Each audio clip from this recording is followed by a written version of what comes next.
ये कहानी शुरू होती है बिहार के एक छोटे से जिले भोजपुर से एक छोटे से बच्चे की, जो लोअर मिडिल क्लास फैमिली से बिलोंग करता था और पढ़ने में काफी होशियार था।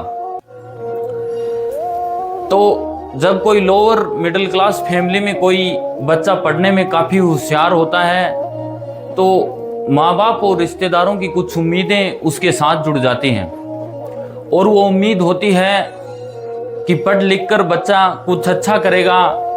उसके पिताजी को लगता है कि मेरा नाम रोशन करेगा एक दिन, और यह बच्चा धीरे धीरे पढ़ना स्टार्ट कर देता है और एक दिन अपनी कॉलेज की पढ़ाई पूरी कर लेता है। पढ़ाई पूरी होने के बाद घर वालों को लगता है कि अभी इसकी शादी कर दी जाए, और उस बच्चे की शादी कर देते हैं। जब शादी हो गई तो उनको लगा कि यार अब ये सरकारी नौकरी लग ही जाएगा, अपने कंधों से अपना सारा बोझ उठा ही लेगा।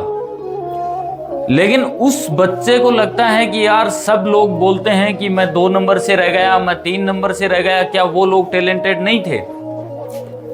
मुझे सरकारी नौकरी नहीं करना। इसके दिमाग में ये बात क्लियर थी कि मुझे हो ना हो लेकिन सरकारी नौकरी नहीं करना। तो इस बच्चे को लगता है कि मैं कुछ ना कुछ जिंदगी में नया करूंगा।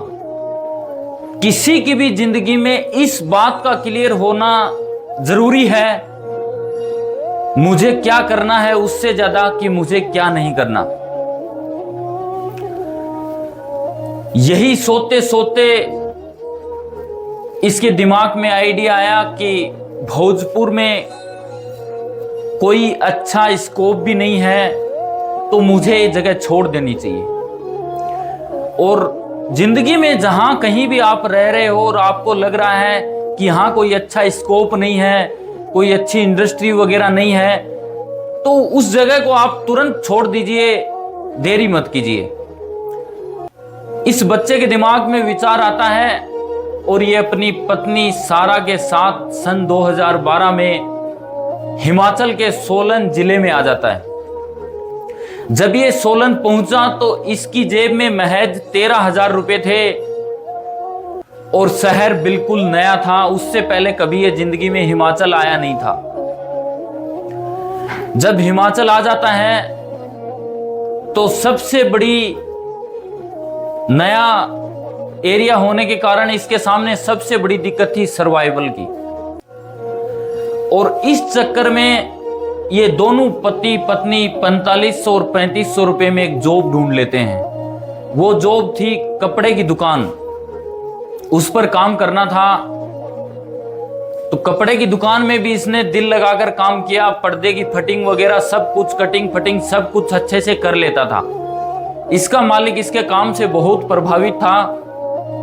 तो इसके दिमाग में एक विचार आया कि इसका संडे को ऑफ रहता है। खर्चे ज्यादा होने के कारण रेंट का मकान सब कुछ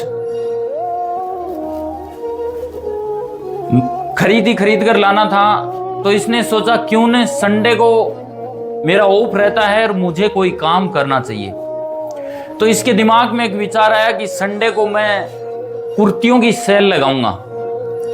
तो कुर्तियों की सेल लगाने का इसका दिमाग में विचार आया कि दोनों मियां बीबी मिलके कुर्तियां बेचेंगे रोड के किनारे। सेल लगाने में इसकी पत्नी सारा इसकी बहुत मदद करती थी। कुछ दिनों बाद ऐसा हुआ 2015 के समथिंग कि उस कपड़े की दुकान से इनको सैलरी मिलनी बंद हो गई।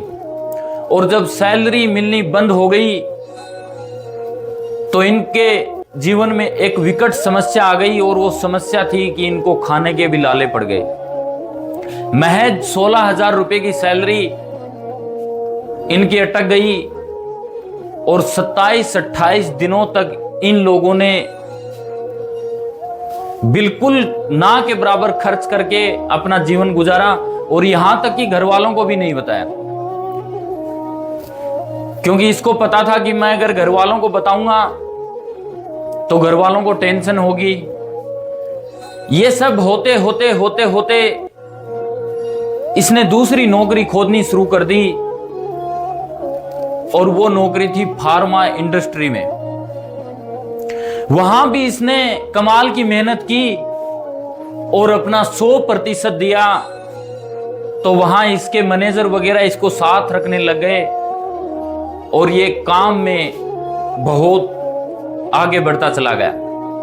लेकिन संडे को इसका वही काम कि संडे को फार्मा इंडस्ट्री में भी ऑफ रहता था, संडे को ये कुर्तियों की सेल लगाता था रोड के किनारे। 2016-17 में इनके निजी रिश्तेदार यानी कि इसकी दीदी और इसका जीजाजी सुन्नी फेर हिमाचल में चले गए, और इसकी सिस्टर ने इसको देख लिया कि मेरा भाई तो यहां कुर्तियां बेच रहा है रोड के किनारे। लेकिन इसके जीजाजी को वो बात बिल्कुल भी फील नहीं हुई। इसके जीजाजी ने बोला चलो कोई दिक्कत नहीं है, कोई भी काम कर रहे हो एक ईमानदारी से कर रहे हो, काम कोई छोटा या बड़ा नहीं होता। इसको एक नया हौसला दिया और घर वालों को बताया कि जो भी कर रहा है अच्छा कर रहा है, ईमानदारी से अपने 2 पैसे कमा रहा है, बहुत अच्छी बात है। इसके जीजाजी ने इसको एक नया हौसला दिया और कुछ दिनों बाद इसने एक पार्टनरशिप में कपड़े का बिजनेस शुरू किया। यह तो कंफर्म हो गया था जिंदगी में करना क्या है कि बिजनेस ही करना है। कुछ दिनों बाद पार्टनर का बिजनेस शुरू किया, कपड़े का पार्टनरशिप में बिजनेस शुरू किया। वो पार्टनरशिप ज्यादा दिन तक नहीं चल पाई। अभी दोनों में झगड़ा हो गया और वहां के लोकल लोग वो सारे इसके साथ थे क्योंकि ये सच के साथ था। तो लोकल लोगों ने कहा कि दुकान आपको ही मिलेगी, हम आपको ही दिलवाएंगे क्योंकि आप सच के साथ हो। लेकिन इसने मना कर दिया। इसने मना कर दिया और दुकान से अपनी कुरान शरीफ लेके ये वापस आ गया। कुछ समय बाद इसके दिमाग में एक आइडिया आया और इसने फार्मा इंडस्ट्री की एक कंपनी शुरू की। उसका नाम था खुसरो मेडिकेयर। 2018 के समथिंग ये स्टार्ट करता है खुसरो मेडिकेयर और सफलता की नई यात्रा की शुरुआत करता है। जब ये सफलता की नई यात्रा शुरुआत करता है तो इसकी कंपनी करोड़ों रुपए का टर्नओवर पर मंथ करती है। ऐसे करते करते कंपनी में काम बढ़ता गया और ये वही इंसान था जो घर से 13,000 रुपए लेके निकला था। आज इसकी कंपनी 200 करोड़ पर मंथ का टर्नओवर कर रही है। लेकिन ये बताता है कि जब बारिश होती थी तो मेरी पत्नी मुझको बोलती थी क्या तो बारिश हो रही है, कुर्तियां बिकेंगी नहीं, किस लिए सेल लगाना। लेकिन ये बोलता था कि मैं मेरा कर्म करूंगा, मेरा काम है सेल लगाना, कुर्तियां बिके या नहीं बिके, अगर नहीं भी बिकेंगी तो मैं शाम को कम से कम खुदा से शिकायत तो कर सकता हूं। और एक बात हमेशा ध्यान में रखना, जिंदगी में खुदा उन लोगों पर फिदा हो जाता है जो मेहनत का दामन चूम लेते हैं। और यही एक कारण रहा इसकी जिंदगी में कि इसने अपना कर्म किया और खुदा से शिकायत की और महज 13,000 रुपए से लेके 200 करोड़ रुपए का सफर तय करने वाला इंसान